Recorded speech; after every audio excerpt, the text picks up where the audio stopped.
Dios le bendiga, mis amados. Amén. Gracias, misericordia y paz de Dios Padre y de Jesucristo, nuestro Salvador personal. Amén. La misericordia de Dios se los alcance a ti y tu casa todos tus días. Gracias, sierva. Gloria a Dios. Siervos para Cristo. Me gustó el tutorial. Claro, sí. Si no había algo así, iban a negar su estatus de adolescente. Gloria a Dios. Bendecimos a nuestros jóvenes que estaban sirviendo aquí, dando servicio a la casa de Dios. Gloria a Dios. Y hablaremos de la casa de Dios hoy.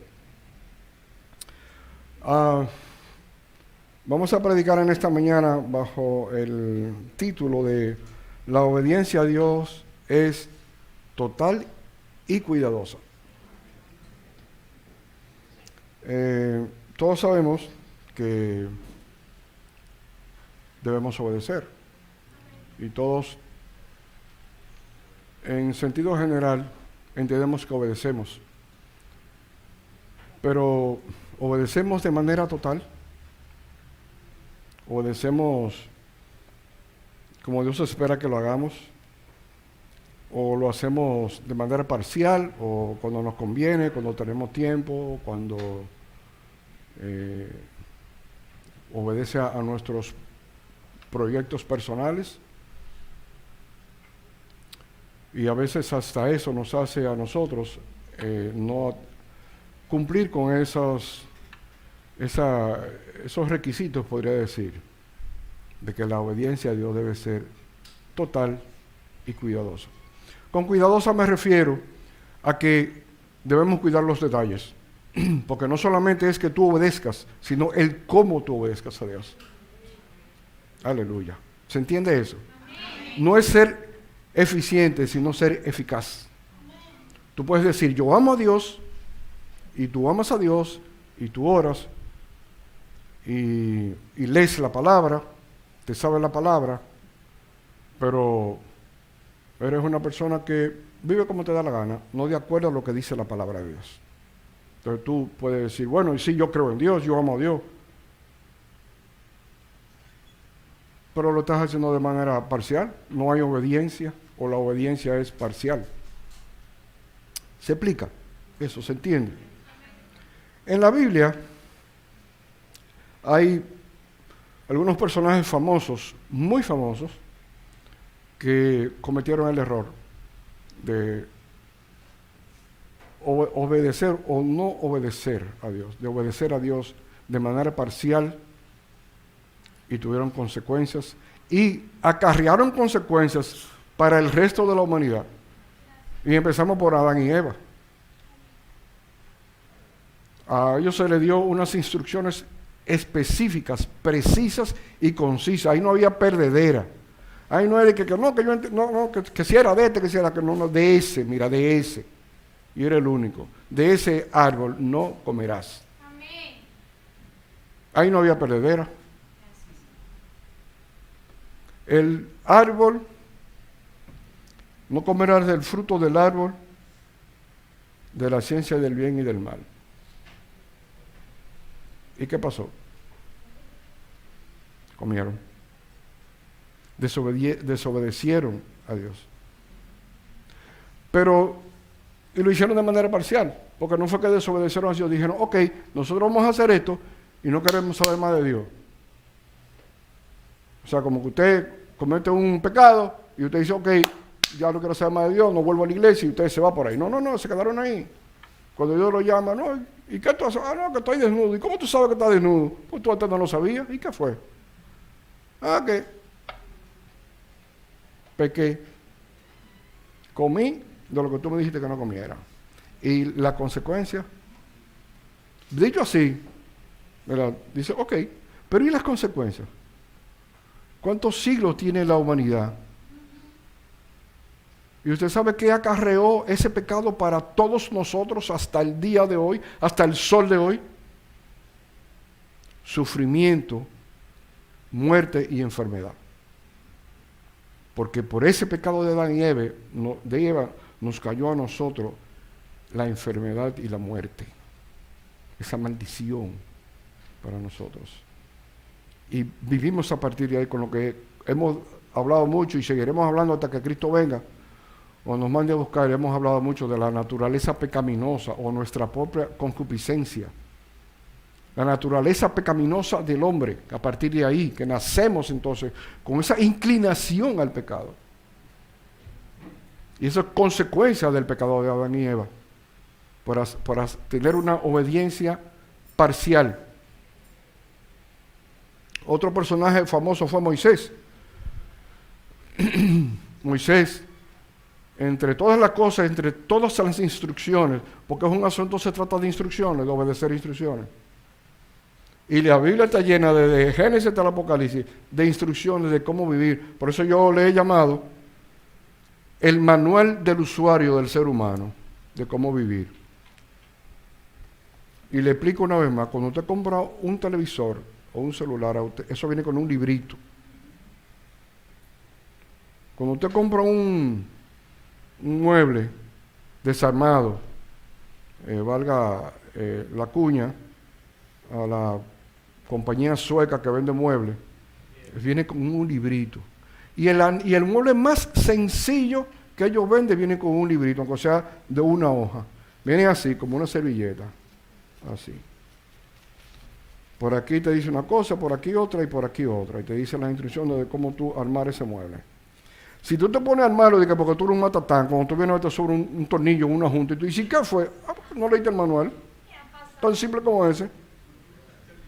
No leíste el manual, porque tú eres un matatán. Dios, eso no pasa con la Biblia. Aleluya. Aleluya. A nadie, gracias a Dios que a nadie le pasa aquí, que nadie dijo amén. Que a nadie le pasa que no lee la Biblia para saber cómo actuar, que digo, y le pasa también con el mueble. A mí me ha pasado, y me pasa. Debo decir amén, con toda honestidad. ¿Qué le pasó a Moisés? Muy simple. Jehová le dijo, te están pidiendo agua, háblale a la peña. Háblale a la peña para que dé su agua. Pero él estaba quillado. Y le dio a la peña. ¿Y cuál fue la consecuencia? Muy penosa. No entró a la tierra prometida. Tanto que se afanó, dio su vida por ello. Y muchos dieron su vida en ese trayecto. Y asumió toda la responsabilidad y todos los riesgos de la bolita, empezando por torcerle la mano al faraón y obedecer a Dios. Porque era un hombre obediente. Moisés era un hombre obediente. ¿Quién dice que no? Era un hombre obediente. Con todo el miedo que él tenía, empezando cuando Jehová lo mandó, que él dijo que él no sabía hablar, le dijo sí, pero ¿ve? Y le dijo cómo hacerlo. Y que ahora 10 plagas, enfrentado a ese hombre que se creía un dios y que la gente creía que era un dios, Faraón, y se enfrentó a él. O sea que además era valiente, porque contaba con Dios, sabía que podía contar con Dios y tenía ese apoyo. El Dios todopoderoso, el Shaddai. Y se enfrentó a Faraón y sacó al pueblo de Israel de Egipto y lo hizo cruzar el Mar Rojo. Pasar por ahí no debe haber sido una cosa fácil de hacer, de cruzar el Mar Rojo por esas 2 paredes de agua. Y dirigió al pueblo como un líder, con poder de convocatorio, dirigió al pueblo a que se metiera por ahí, en medio de esas 2 paredes de agua, para que cruzara por calzada seca. El pueblo lo siguió. Que Jehová le dijo, levanta tu vara, y el mar se abrió. Y ese hombre con todas esas cualidades perdió entonces la oportunidad de ponerle la fresa al pastel, de entrar a la tierra prometida, de él entrar a la tierra prometida, liderando al pueblo que lideró durante 40 años en el desierto. Y no pudo hacerlo. Como consecuencia de que no siguió las instrucciones que dio que Dios le dio. Golpeó la peña y perdió la oportunidad de entrar a la tierra prometida. Saúl, por igual. Saúl, Jehová lo mandó a que matara al rey de Amalek, al rey Agag. Matara todo. Es duro decirlo, pero Dios Todopoderoso tenía motivos para mandar a hacerlo de esa manera. Dijo que matara a todo el mundo, hasta los niños de pecho, los animales, las vacas, los asnos, todo, y que destruyera todo, que no se quedara con nada. Pero ¿qué hizo Saúl? Le perdonó la vida al rey Agag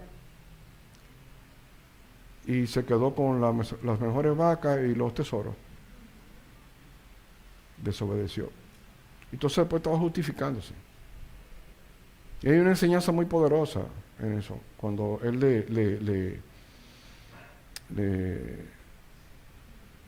le reclama, le responde a Samuel cuando fue a decirle lo que Jehová le mandó a decir. Y yo quiero que lo veamos en 1 Samuel 15, del 8 al 22.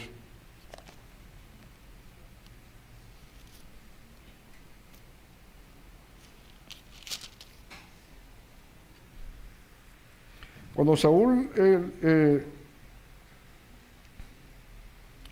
le dijo a Saúl la palabra que Jehová le dijo, Saúl se justificó y Saúl le respondió a Samuel: al contrario, he obedecido la voz de Jehová, fui a la misión que Jehová me envió, traje a Agag, rey de Amalek, pero eso no fue lo que le dijo, y he destruido a las amalecitas, pero el pueblo tomó del botín de ovejas y vacas lo mejor del anatema, para ofrecer sacrificios a Jehová tu Dios en Gilgal. Estaba justificándose él de que él, con lo que ellos se quedaron era para hacerle sacrificio a Jehová. O sea que Jehová entonces tenía que agradecerle a Saúl porque él se quedó con las ovejas y las vacas. Pero eso no fue lo que Jehová le dijo. La mejor ofrenda que Saúl debió haberle hecho a Jehová era hacer lo que Jehová le dijo que hiciera. Matar todo lo que había ahí. Ovejas y vacas y al rey. Pero él se quedó con él. Entonces Samuel le dice: ¿acaso se complace Jehová tanto en los holocaustos y sacrificios como en la obediencia a las palabras de Jehová? Mejor es obedecer que sacrificar, prestar atención, mejor es que la grasa de los carneros. Qué tremenda enseñanza para nosotros. Qué tremenda enseñanza nos deja eso a nosotros, que somos tan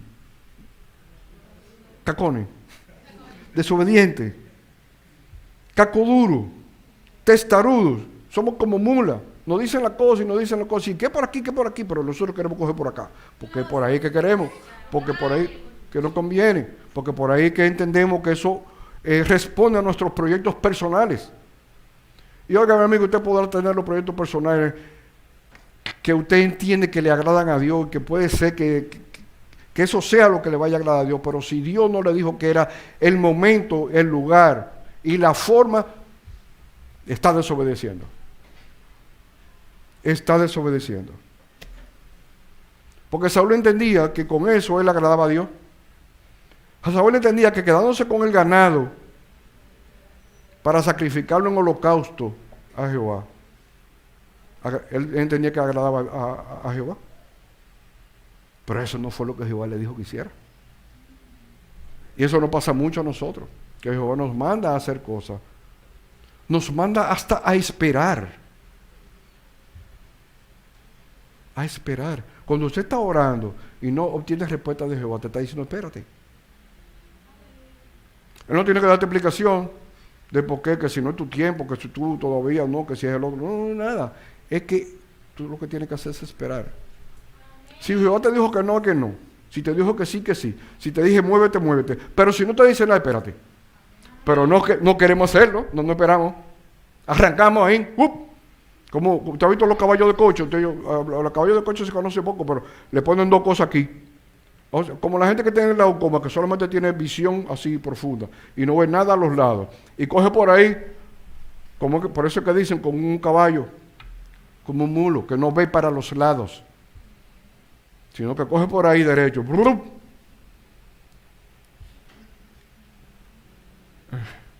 Me río porque en mi campo hay un dicho para eso que es gracioso, pero se oye feo, pero no es una mala palabra. Se va de boca, pero con el nombre que tiene eso para los animales, hocico, ¿verdad? Entonces, eso le pasa a uno. Cuando uno no obedece, cuando uno no espera el tiempo, cuando uno espera el cómo obedecer. No es obedecer, es el cómo. Porque estamos obedeciendo a Dios. Sí, yo creo en Dios, yo creo en Jesucristo, yo creo en que fui perdonado, lavado con la sangre, pero estoy obedeciendo cuando yo quiero hacer lo que yo quiero. Y eso le pasó a Saúl. Y nos justificamos como hizo Saúl. Le buscamos una razón, un bajadero para nuestra desobediencia. Mire que convence a cualquiera, pero estamos desobedeciendo. Aleluya. Veo mucha cara seria. Sigo. Esto es rápido, esto es pim pam. Usa, ese sí. ¿Ustedes saben quién es Usa? ¿Perdón? Usa fue, mire, hay personajes aquí en la palabra como estos y otros que son famosos porque hicieron muchas cosas buenas y obedecieron a Dios. Eran hombres obedientes a Dios, hombres de Dios, pero que fallaron como hombres por la naturaleza pecaminosa, por nuestra inclinación a pecar, por nuestro orgullo, porque que en esa inclinación a pecar, en esa concupiscencia, está envuelto todo eso y el orgullo, nuestro deseo de brillar, de ser el primero, de que nos rindan culto, de que, como decía aquí, todo lo contrario a lo que dice, eso que pusieron ahí, que el más grande no vino a servir, sino a ser servido. Queremos ser servidos, y sobre todo con adulación, y honra, y gloria. Y la gloria, la honra, y la adulación es para Dios. Solo para Dios, pero la queremos para nosotros. Y ahí es donde le metemos el cuchillo. Pero Usa ni siquiera era eso lo que quería. Usa venía danzando detrás del carro que llevaba el arca de la casa de Benjamín a donde la iba a llevar David, y la montó en un carro. Montaron el arca en un carro. Y su hermano venía delante y él iba detrás del carro. Y todos iban danzando con arpa, con salterio, tambora, cantando de gozo porque llevaban el arca. ¿Qué pasa? Iba en un carro. Y el carro, un camino malo de piedra, imagínense en ese tiempo qué camino bueno podía haber. Y el arca se iba a caer. Y Usa, muy dispuesto, diligente, con buena intención, con toda la buena intención del mundo, con todo el entusiasmo del mundo de servir, le metió la mano al arca. ¿Y usted sabe qué pasó? Murió al instante. Porque le puso la mano al arca. Porque al arca solo le podían poner las manos los levitas. ¿Y cuál fue la consecuencia? Murió. Pero no solo esa, sino que todo ese pueblo que iba ahí, que eran cientos de personas, se entristecieron, sobre todo David, porque cargó con la culpa de eso. ¿Usted sabe por qué cargó con la culpa de eso? Porque el arca no se podía mover en una carreta, sino sobre los hombros de los levitas, con varas. Pero él le llevaba un carro. Entonces la culpa, murió Usa, pero la culpa era de David, del líder, del que dirigía, del que debió haber cuidado la forma, el cómo. Él estaba obedeciendo, él estaba llevando el arca donde la tenía que llevar. Pero olvidó el cómo. Nos olvidamos del cómo. Dios mío, nos olvidamos del cómo. Es lo mismo que la doctrina. Usted sabe, hay diferentes denominaciones de iglesias cristianas. ¿Y usted sabe qué es lo que nos diferencia? El cómo, la doctrina, el cómo. Es el cómo. Lo que nos diferencia a nosotros de amar a Dios, de obedecer a Dios. Amar a Dios es obedecerlo. Y lo que diferencia entre una obediencia total es el cuidado de los detalles, el cómo obedecemos. Después dejaron el arca, fruto de esa desgracia que pasó ahí, en la casa de Obed. Y entonces la casa de Obed fue bendecida de sobremanera. Y le llegó a David la noticia y se alegró su corazón porque estaba triste por la muerte de Usa y por la culpa que tenía de él no haber hecho lo que tenía que hacer. ¿Me explico?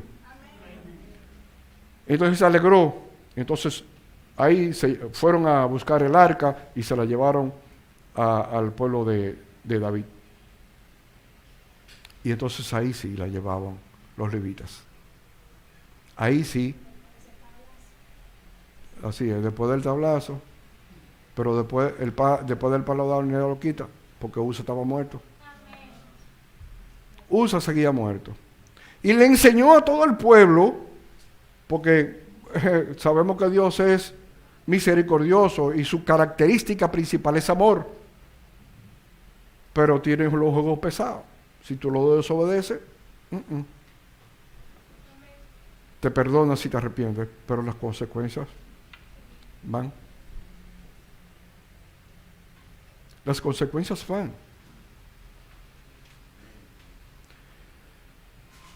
Y este otro señor, ya para ir finalizando, Usías, un rey todopoderoso, se me parece a David, se me parece a Salomón, próspero, sabio, inteligente, rico, prosperó con su sabiduría, prosperó al pueblo y construyó armas, inventó armas. Los ingenieros de ese rey inventaron armas que siglos después se usaron, como fue la catapulta y la ballesta, que bajo su reinado fueron inventadas. Y entonces con esas armas poderosas, él pudo ganar todas las guerras y se defendió de todos los enemigos y fue un rey poderoso y rico. Y eso lo enorgulleció. Lo enorgulleció. Y obedecía a Dios y amaba a Dios. Y su orgullo fue tan grande que se creyó más que todo el mundo porque él era el más. Y agarró y cogió para el templo a quemar incienso y los sacerdotes, y él se creyó que eran más que los sacerdotes. Los sacerdotes le dijeron: no, ese no es su trabajo. ¡Aleluya! Si tú eres de danza, tú no te puedes meter en jóvenes, porque eso es de danza, eso es de jóvenes. Y esta trampa que me dejaron aquí. ¿Me explico? Amén.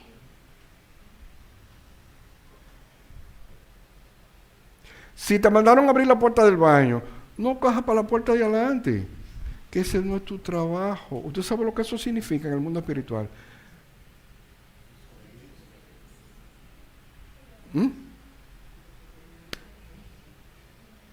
Desobediencia. ¿Qué estaba haciendo el rey Usías? Quemando fuego extraño en el templo. Y los sacerdotes le dijeron que no. Eran muchos sacerdotes, y habían 100 y pico de sacerdotes que entraron detrás de él y le dijeron y se le enfrentaron al rey, porque ellos los levitas, los que ministraban en el templo, los que estaban a cargo de todo lo que tenía que ver en el templo.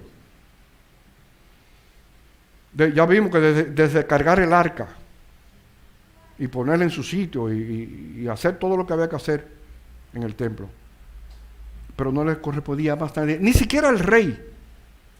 Y le dijeron que no al rey. Y el rey se ensoberbeció. El rey se quilló con los sacerdotes. Y le dijo que sí que lo iba a hacer. Y en ese instante le salió lepra en la frente. Aleluya. ¿Por qué?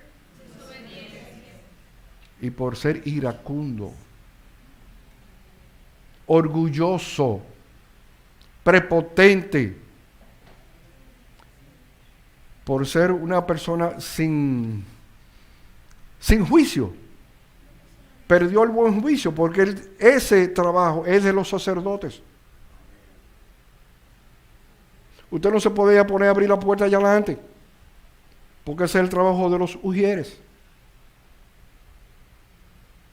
¿Me explico? En la palabra hay que aterrizarla a nuestra vida actual.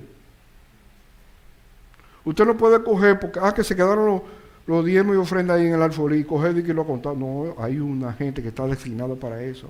Y si usted viene y lo coge, está ministrando fuego extraño.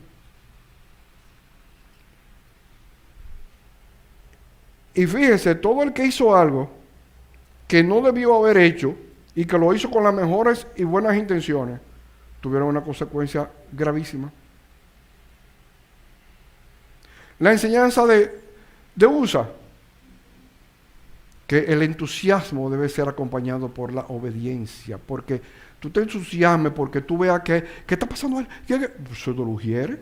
¿O eso del ministerio de sonido? Que hay un ruido, una cosa, y usted se manda para allá. Eso es el ministerio de sonido. Si usted le pone la mano a eso, lo más probable es que le dé un fuetazo, un corrientazo. Y si queda vivo, dele gracias a Dios. ¿Por qué está ministrando fuego extraño? Nadie se puede meter ahí a estar poniendo mano que no sea de ese ministerio, porque no ha sido designado para eso. Aquí las designaciones son bajo oración, bajo la dirección de Dios. Y usted no puede meterse en otro ministerio que no sea, ni interferir, ni meterse, ni opinar de otro ministerio. Usted no puede ir a mi casa a decir cómo ser las cosas, porque usted manda en su casa y yo en la mía. Entonces, el trabajo de los sacerdotes era quemar incienso en el templo y otras tantas cosas. Pero ese no era el del rey. Y el rey se estaba metiendo en ese trabajo. Y quiso hacerlo obligado. Y le pidió lepra. ¿Y usted sabe qué le pasó a ese señor? Hasta sus últimos días tuvo lepra. Y fue apartado. O sea, por la lepra, él tuvo que dejar de ser rey y asumió su hijo. De ser rey, perdón, el ahí se no iba. Dejó de ser rey. Ese señor perdió su reinado poderoso, próspero. Su fama de lo malo que él hizo precede a la fama que pudo haber tenido por todo lo que hizo. ¿Se da cuenta? Que el cómo hacemos la cosa cambia nuestra vida, cambia el legado de lo que somos. Salud. Cambia lo que tú dejas como legado, como persona, como profesional, como cristiano, como siervo de Dios. Todas estas personas que les he mencionado son famosos. ¿Son más famosos por lo bueno que hicieron o por el error que cometieron, la desobediencia que cometieron? En contraposición, y no del todo tampoco, porque también le pasó lo mismo, Salomón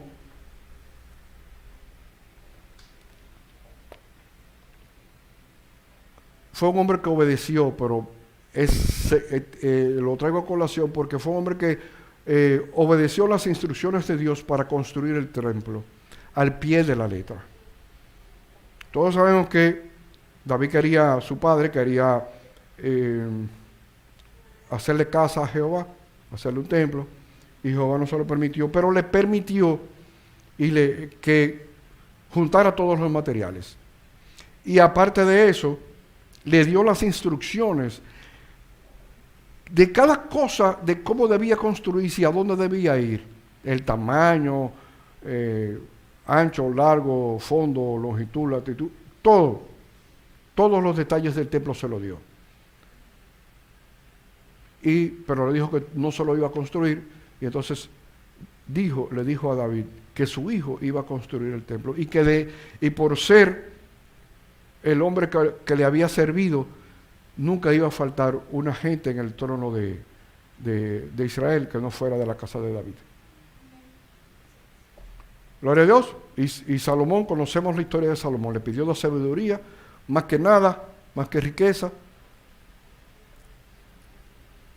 Pero ya Salomón era sabio antes de pedir eso, porque pedir sabiduría, sabiendo que por la sabiduría tú ibas a producir riqueza, entonces le pidió más sabiduría para producir más riqueza y más poder. Y así fue. Y Dios se la dio. Y siguió las instrucciones. Esa sabiduría le permitió a él poder manejar a los reyes que les rendían tributo al pueblo de Israel, a Salomón como rey, que le enviaran los materiales para el templo.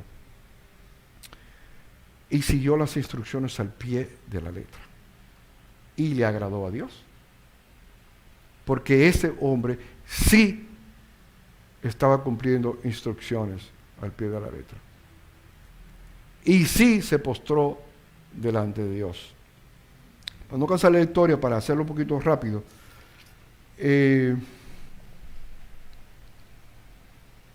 cuando ya llevaron el arca al templo, los levitas, de la manera en que debieron llevarla, Salomón se puso delante del altar de Jehová en el templo, en presencia de toda la congregación de Israel, y extendió sus manos. Eso está en 2 de Crónicas 6:12. Y extendió sus manos, pues Salomón había hecho un estrado de bronce de 5 codos de largo, 5 codos de ancho y 3 codos de alto, y lo había puesto en medio del atrio. Y poniendo sobre él, se arrodilló delante de toda la congregación de Israel, y extendió sus manos al cielo, y dijo: Jehová Dios de Israel, no hay Dios semejante a ti en el cielo ni en la tierra, que guardas el pacto y tienes misericordia con tus siervos que caminan delante de ti de todo su corazón. Este rey todopoderoso que construyó el templo de Jehová, que cualquier hombre hubiese dicho, ok, ya yo complací a Jehová, le construí el templo tal cual él dijo, con las instrucciones que él dio de todo, absolutamente de todo, y entender que Dios estaba complacido. Pero su amor y obediencia a Dios iba más allá que eso. Iba más allá de haber complacido a Jehová con las cosas materiales que Jehová pidió, aunque él pidió que se le hiciera casa para ir a habitar en esa casa en medio de los hombres. Pero este hombre fue más allá en su amor y obediencia a Dios y se arrodilló. Un rey en aquel tiempo y en arrodillarse delante de Dios, reconociendo que más que él hay un rey todopoderoso, más grande y más poderoso, y una autoridad superior a él. Y ese hombre se arrodilló y reconoció la autoridad de Dios, y se postró y se humilló delante de Dios, para enseñarle al pueblo a que obedecieran a Dios. Fíjense este hombre hasta donde llega. La estatura de este rey todopoderoso, hasta donde llega, que entonces se arrodilla delante de Jehová.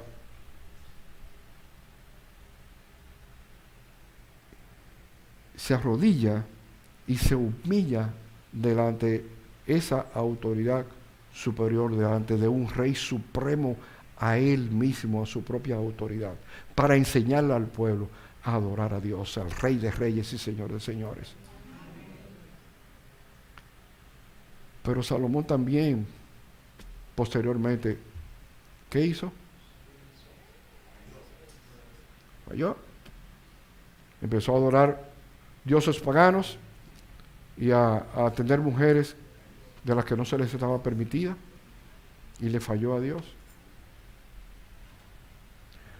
Y no como Dios cumple su palabra. Él le dijo a David que no iba a faltar en el trono de Israel uno de la casa de David. No lo quitó ni lo mató, sino que lo dejó que se diluyera, porque se diluyó todo aquello que este hombre había construido y había ganado cuando estaba bajo el favor de Dios. Por eso es que entonces nosotros tenemos que tener eso de ejemplo, porque creemos que por nuestro éxito, por las cosas que hemos conseguido, materiales, espirituales y emocionales, entonces ya como que tenemos a Dios como maniatado, como que ya esto no me lo quita nadie ni Dios.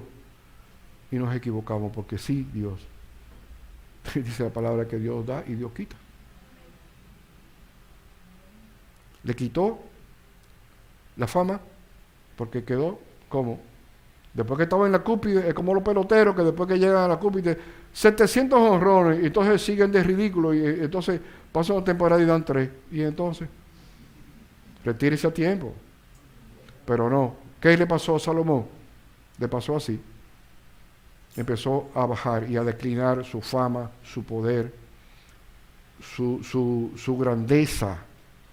Su casa cayó.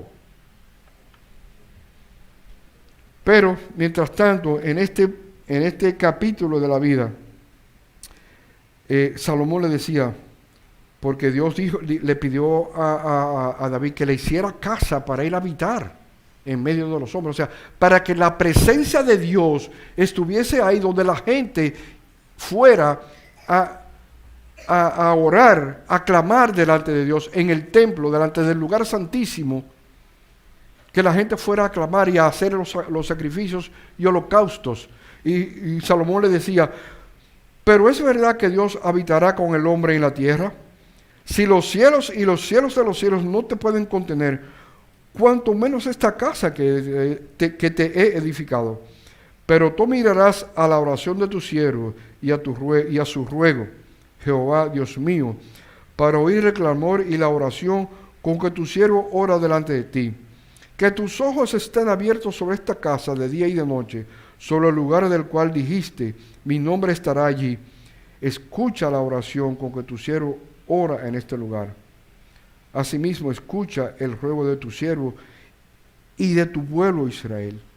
Este hombre se maravillaba de que la presencia de Jehová habitara en ese lugar, que estuviera ahí en el lugar santísimo. Todos conocemos que estaba detrás de un velo el arca y ahí solamente podía entrar el sacerdote, y que debía entrar amarrado, para que si no estaba suficientemente puro, totalmente puro, o sea, que su obediencia era total y cuidadosa, si se paraba frente al arca y no estaba bajo esa condición, moría.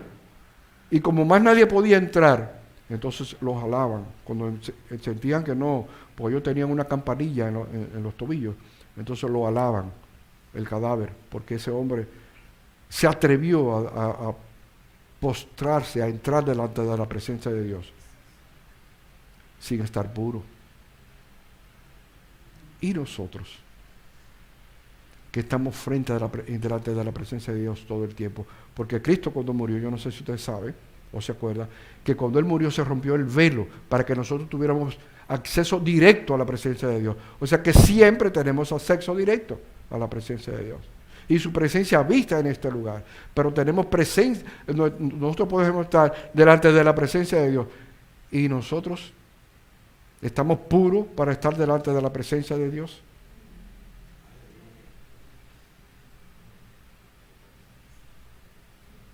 Fíjese el ejemplo de estos hombres que no tuvieron una obediencia total y absoluta y cuidadosa, lo que les pasó y las consecuencias que acarrearon para ellos, para su casa y para el resto de la humanidad.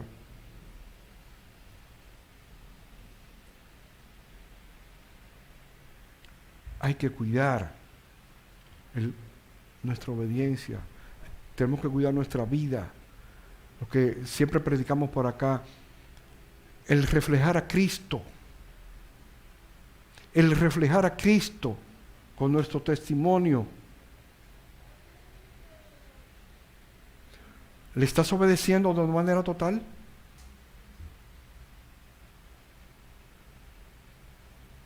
¿Tus impuestos están pagos? Cuando un hombre te pone la multa, ¿tú la pagas? Que es injusta, que sí o que. Hay que obedecer la autoridad, porque toda autoridad es puesta por Dios. Y si usted dice que obedece a Dios, tiene que obedecerlo en todo. Y sobre todo en los detalles más pequeños. ¿Tu negocio está a cuenta? ¿Haces tu trabajo de una manera eficiente que se corresponde con el salario que te paga y sobre todo con la expectativa de lo que tú debes hacer? ¿Y tu pareja? ¿Es cristiana? ¿Te estás haciendo yugo desigual? ¿Los hombres y las mujeres? ¿Los jóvenes y las jóvenes? Hay que obedecer a Dios en todo, de manera cuidadosa, cuidando los detalles.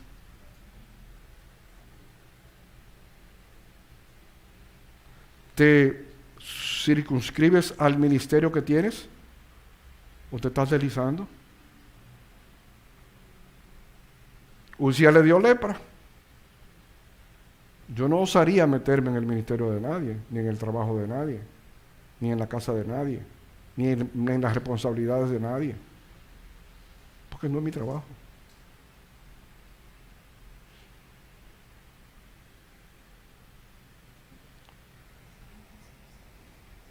Salomón se maravillaba, aquí en el versículo 18, de que Dios había pedido casa para habitar en medio de la tierra, en medio de los hombres. O sea, Jehová pidió que se le hiciera un templo para que su presencia habitara ahí en medio de los hombres, para que los hombres se acercaran a Él y le rindieran culto y alabanza y vinieran a expiar sus pecados. Y se maravillaba de eso. Y nosotros nos deberíamos maravillar de que Cristo vive en nuestros corazones. Este hombre se maravillaba de querer una casa en un lugar santísimo que ni siquiera veían. Y nosotros lo tenemos acá. Lo tenemos acá. Cuando Jesús ascendió al cielo, nos dejó el Espíritu Santo. Y lo tenemos acá. Ese huésped distinguido en esta casa. En esta casa. Cuando hablan de que en esta casa, yo digo esta casa. Esta casa es tu casa. Esta es casa de Dios, templo del Espíritu Santo. Y David, yo decía, pero este hombre se está maravillando de que Jehová quería casa para habitar ahí. Y el Espíritu Santo habita en nosotros. Y nosotros como que lo pasamos por alto. Como que no le damos la magnitud necesaria y apropiada a que el Espíritu Santo, la presencia de Dios, el Espíritu de Dios vive en nosotros. Y somos capaces hasta de contristarlo. Que Cristo fue enviado por su Padre Celestial para que a través de Él vivir en medio nuestro y enseñarnos a nosotros a cómo llegar a la vida eterna, a tener salvación, a reconciliarnos con Él mismo. No es una presencia que está en el templo, es que Cristo vino a vivir en medio nuestro. El Espíritu Santo vive en ti, vive en mí, en nuestros corazones. Y no apreciamos ese huésped tan distinguido que tenemos aquí en esta, su casa, en este, su templo. Y David se maravillaba y le pedía a Dios, tengo algo aquí que anoté, le pedía a Dios que en este templo, donde habita su presencia, pudiéramos nosotros venir a orar,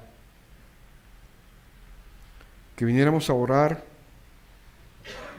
que viniéramos a clamar, que viniéramos a pedir. Porque Jehová pidió que se le hiciera casa, donde habitaba su presencia.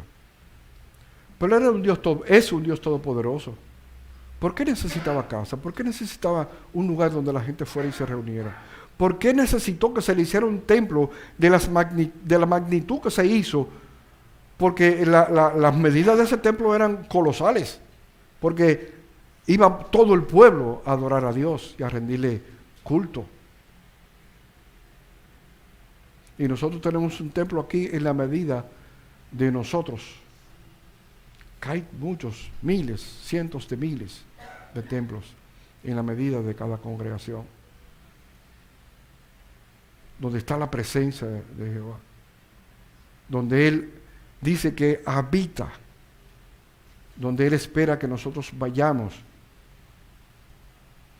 y vengamos a orar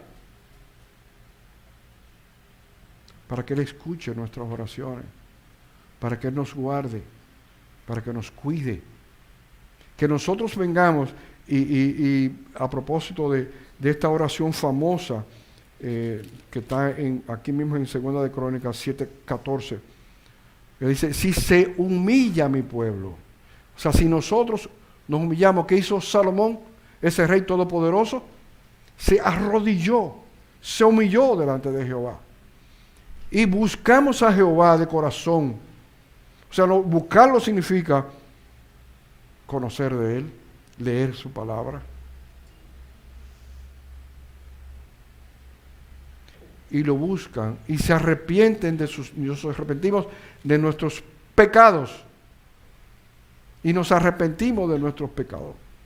Si nos humillamos, si nos arrodillamos, si nos postramos, si lo buscamos, si lo conocemos, si nos arrepentimos de nuestros pecados, entonces dice esa oración, Él oirá desde los cielos, vendrá, perdonará nuestros pecados y va a resolverte tus problemas y mis problemas.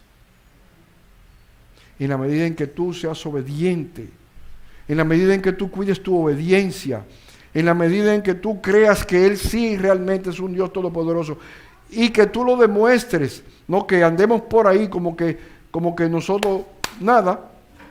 Aquí está el Espíritu Santo de Dios en nosotros. Nosotros tenemos que darle la importancia que eso merece. Tenemos que darle el lugar que eso merece, que eso amerita. Tú portas ese huésped prestigioso en tu corazón. Tú no lo puedes llevar a todos los sitios, ni lo puedes poner a oír cosas vanas y malas, por no decir pecaminosas.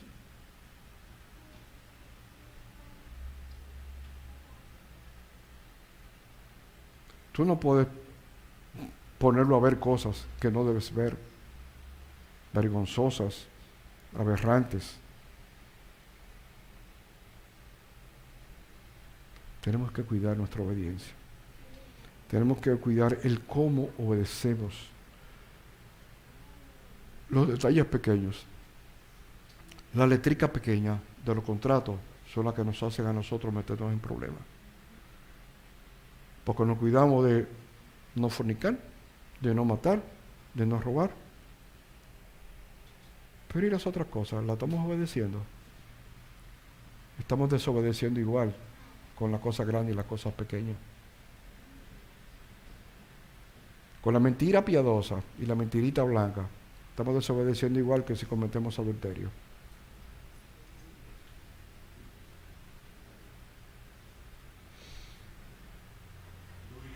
Cada uno, y se me pusieron muy serios hasta callados. Entonces es propicio en este silencio, en este solemne silencio, que inclinemos nuestro rostro.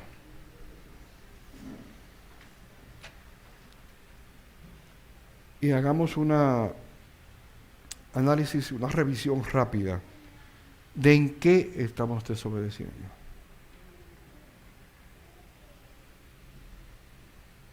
Te lo pongo de otra manera. ¿Cómo estamos obedeciendo?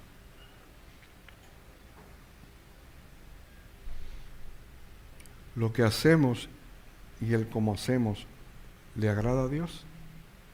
En todos los aspectos de nuestra vida, en el sentimental, en el profesional, en el espiritual, en el emocional, en el familiar, en el profesional, en el escolar, en el universitario, en todas las áreas que nos movemos. ¿Se agrada a Dios de nuestra obediencia, de nuestra entrega?